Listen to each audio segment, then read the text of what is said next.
Hi everyone, it's Ray from Pro String.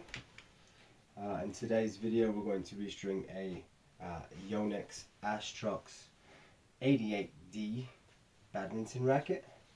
And as you can see, this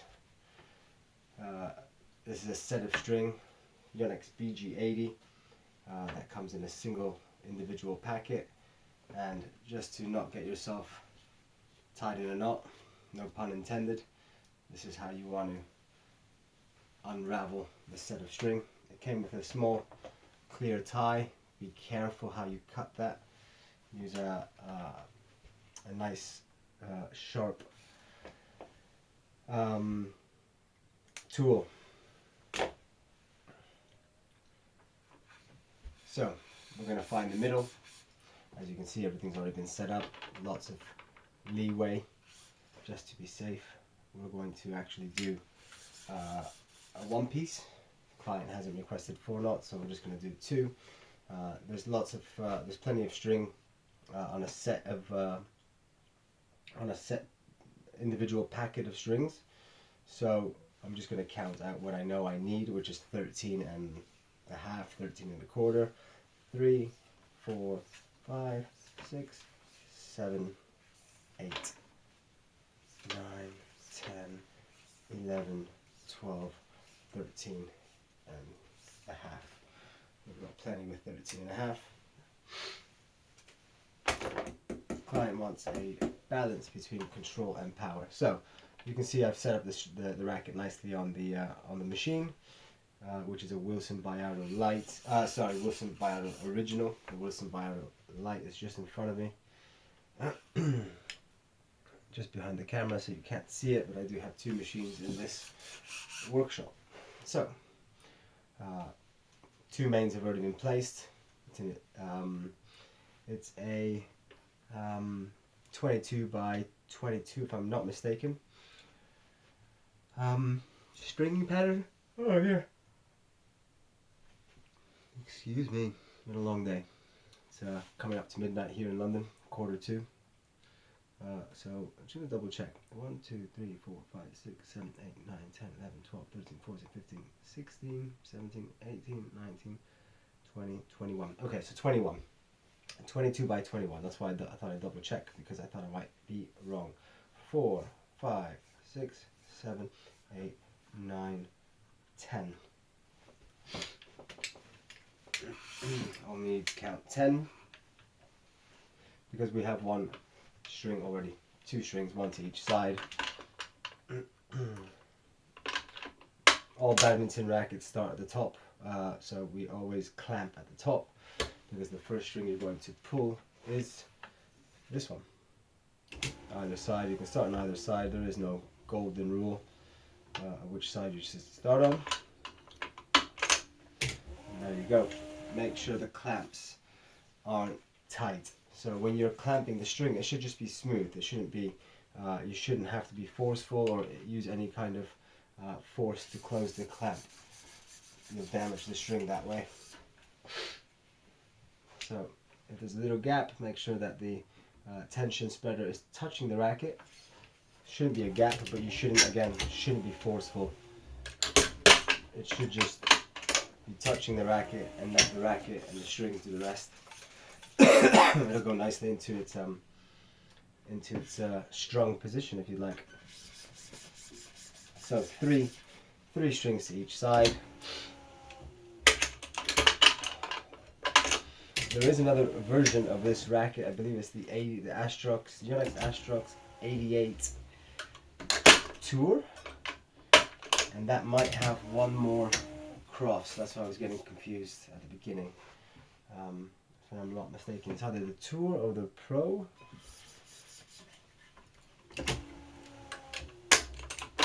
I'm more from a tennis background, so I can string all the badminton rackets, but not necessarily, it doesn't stick in my head which rackets are which stringing pattern.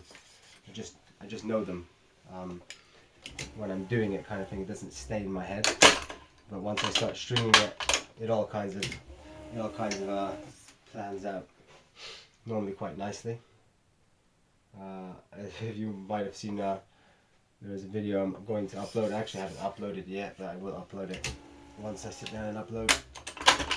This one, for example, a Mizuno racket. I've actually still got it there in the case, just next to me. I just finished it.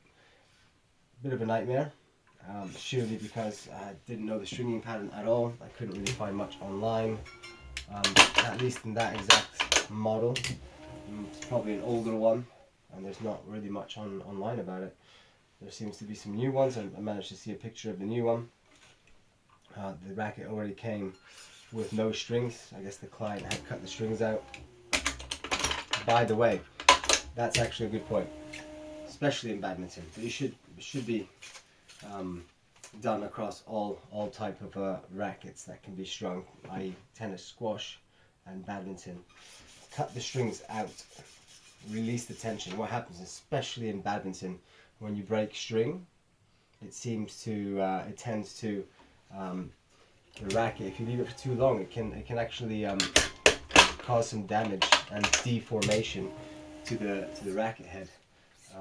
Squash and tennis, you can get away with it more so, but especially with badminton, most people, I'd say, are pretty good at cutting the strings out. But I do tend to see occasionally the racket come with a broken string and they haven't cut them out, or at least cut the strings. Even if you don't take them out, that's fine as well. But you want to this piece of rubber is needs to go away, needs to go in the garbage. So make sure you cut those strings out. Normally you can cut it out with a simple, some pretty standard scissors, kitchen scissors or anything similar to that. Something like this normally does a job. Chop them out, release the tension, so it can go back into its normal non-strung shape.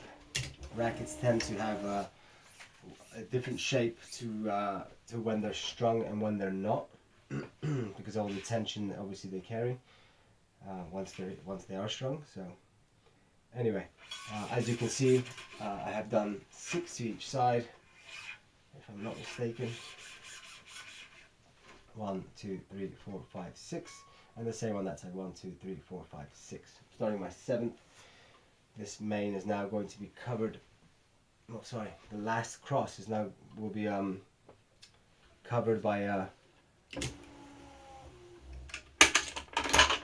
the string. So what I use is a little piece of stringing aid, if you'd like, to give me that little bit extra space when I'm trying to push the string through. So yeah, and you can see it's 1, 2, 3, 4, 5, 6. Skip one. It would look incredibly odd if you were to put that string through the next hole. Sometimes it's quite obvious, especially if you have a little bit of experience, even playing badminton or any racket sport. Sometimes it can be quite obvious that the string just does not go there because it doesn't look right. And we're skipping another hole. Again, it just wouldn't look right. Not only that, but it just doesn't go there, so we skip. Badminton, you don't normally skip many holes at the bottom. I don't think there is a racket where you skip. Well, there might be 1 or 2 Yonexes actually, where it's skipping at the bottom and the top. But generally, most rackets, you don't need to skip holes at the bottom for squash. It's all well, normally, I take that back. Normally you jump the 11th hole like we will here. So you do 10, skip 1, 11, which I believe is the case on this racket.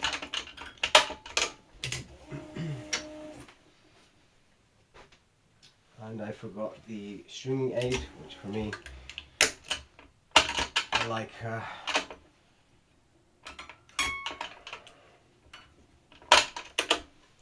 I like to use them because it just makes life easier.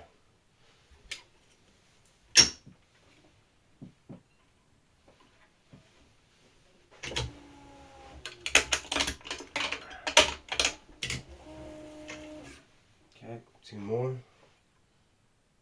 then we can finish this side. We'll stick to this side, but it doesn't matter which side you choose to finish first. I'll squeeze another little piece of string in a moment.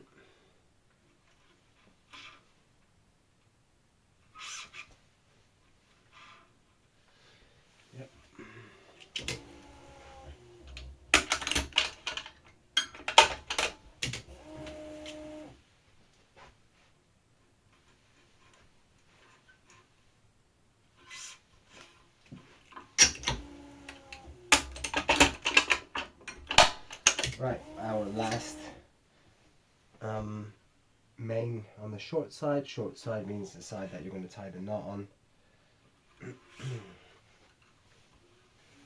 I put up the tension 15%, which I have this machine programmed to do so.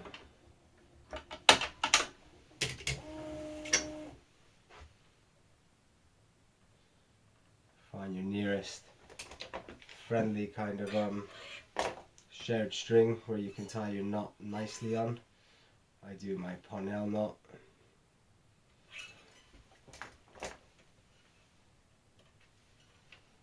Pull that string, don't pull too hard because you will break the strings. Remember, badminton strings and rackets are very delicate, so you really need to be careful.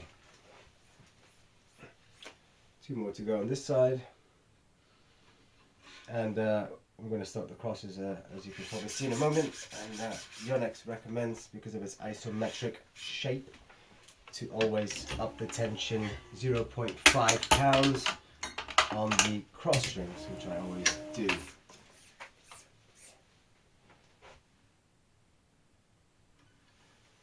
Right.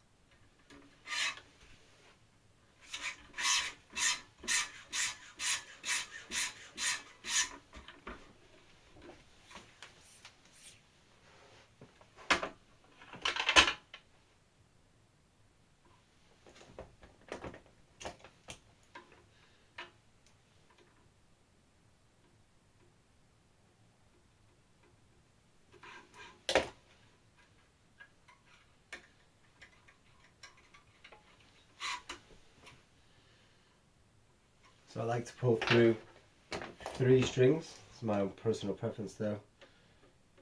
It's just a habit I got into.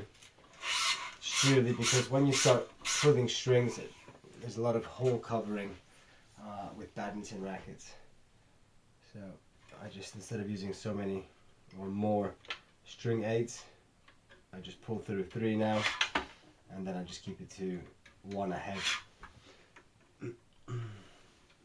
See.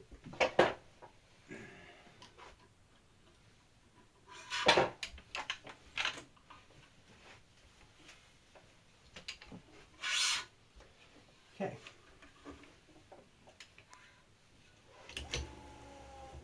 But funny enough, I said that, but I already had pulled the string that I normally don't. I always leave the knot for a little bit later. I mean, I tie the knot, but I don't pull it. I make the knot, but I don't pull it until I've weaved 3 strings. But it looks like with the talking and making the video, I went 1 step ahead of myself. But fine, all good. Some rackets are easier than others. This isn't the most difficult badminton racket. I did one the other day. I've encountered 2 different rackets today that it was yesterday and today, back-to-back days that I've never strung. I think it was a Yonex 96S or something like that. A bit of a nightmare. Had so many strings. I've never seen a 24-24 stringing pattern. And then just earlier today, like I mentioned, the Mizuno racket was definitely a challenge as well. Not really having much information on it to where to tie off the knots, at least in a 4 knot. And if it would have been 2 knots, it would have been much easier. But of course, the client suggested or requested 4 knots, so that made everything a bit tighter. Right, the string's not going, guys. I'm going to use the awl very softly, push it through. There you go. I don't recommend doing that, but sometimes, there you go. As you see, it can help straight away, but you need to be super careful. I don't like using the awl because even, I don't know, once or twice a year where it's just the string and you don't have much patience perhaps. then you might grab the awl a bit too quick and pop.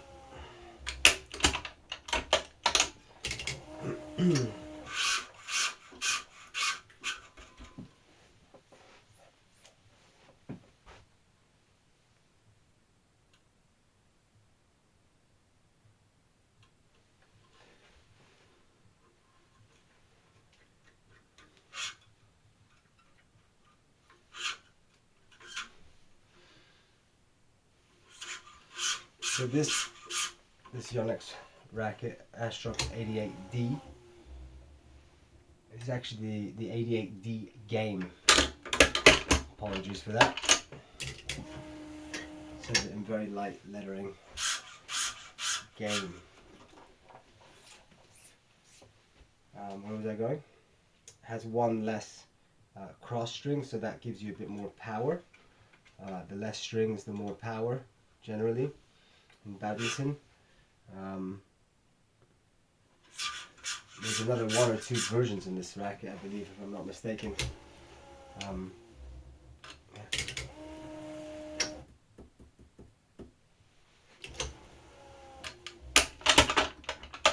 Again, don't forget to up the tension by 0.5 pounds on the crosses. Yonex recommends this to keep its isometric shape. It's not completely round or circular. None of the rackets are.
I'm going to push this string down a little bit, that last cross, so I could just comfortably get this string across.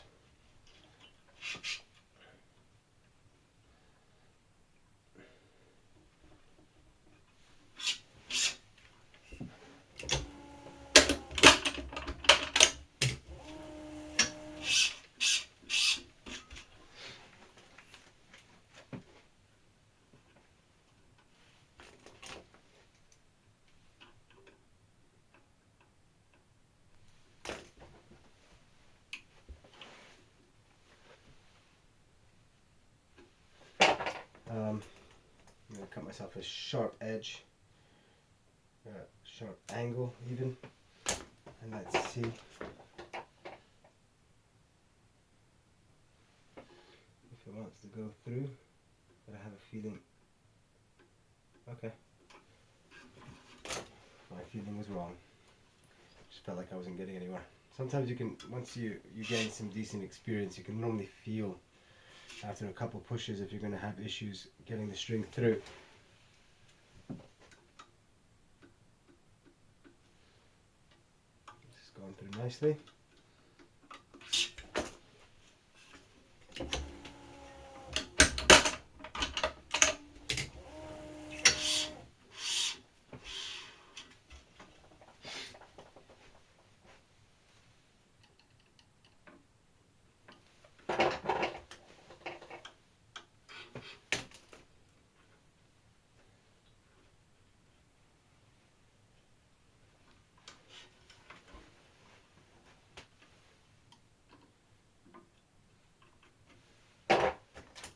Just push the string down ever so slightly.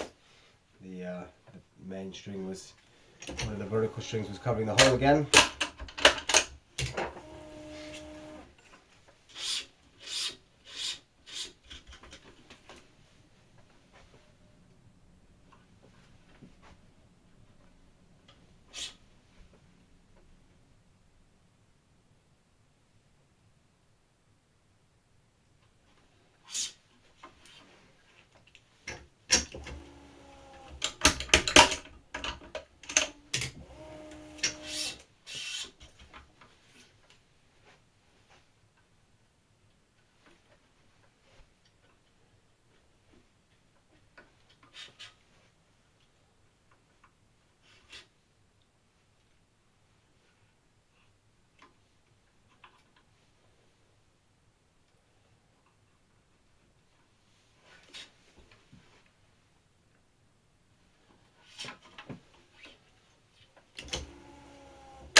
I love using these little pieces of string, the green ones that you're seeing in the string aids. Fantastic. So you can get into some very ugly territory if you're not using them. And of course, my first few rackets when I started doing badminton, I didn't know about that. So hopefully you use them.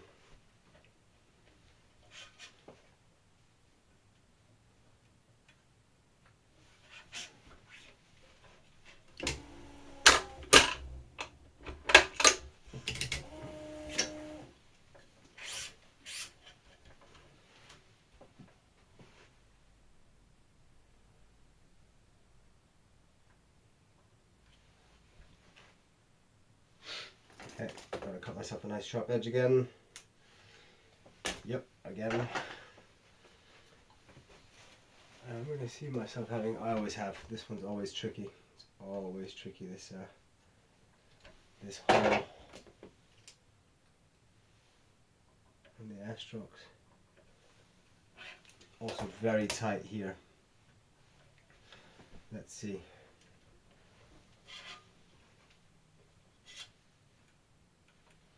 And when I say very tight up here, I mean the clamp. There's normally not much space for the clamp here. I'm actually, let's see, contemplating. I think it's going to be okay actually. There's a couple badminton rackets out there that can make you scratch your head a few times if you haven't done them as well. But I think we're going to be okay. As well, yeah, it's fine. We've got a little bit gap there, tiniest of gap on this side, not touching the racket, which is always good as well.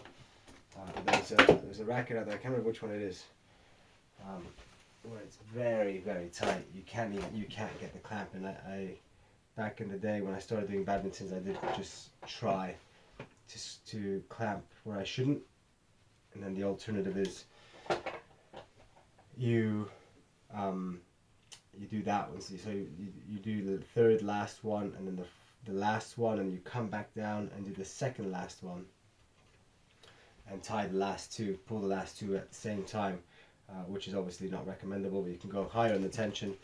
But there's, depending what machine you have and the racket, etc., it can be a real big nuisance. Yeah, you'll lose your mind.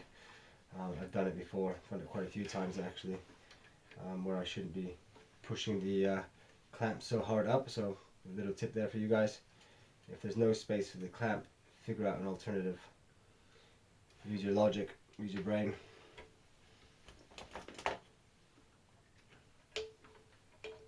Okay, knot's done. Don't pull hard on that knot again, remember.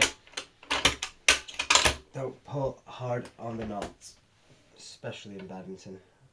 On no type of racket, tennis, squash or badminton, but really be careful with badminton. I've done that as well. Part of the learning process. Especially if you're just going to learn by yourself offline. And there you go. If you ever struggle to take the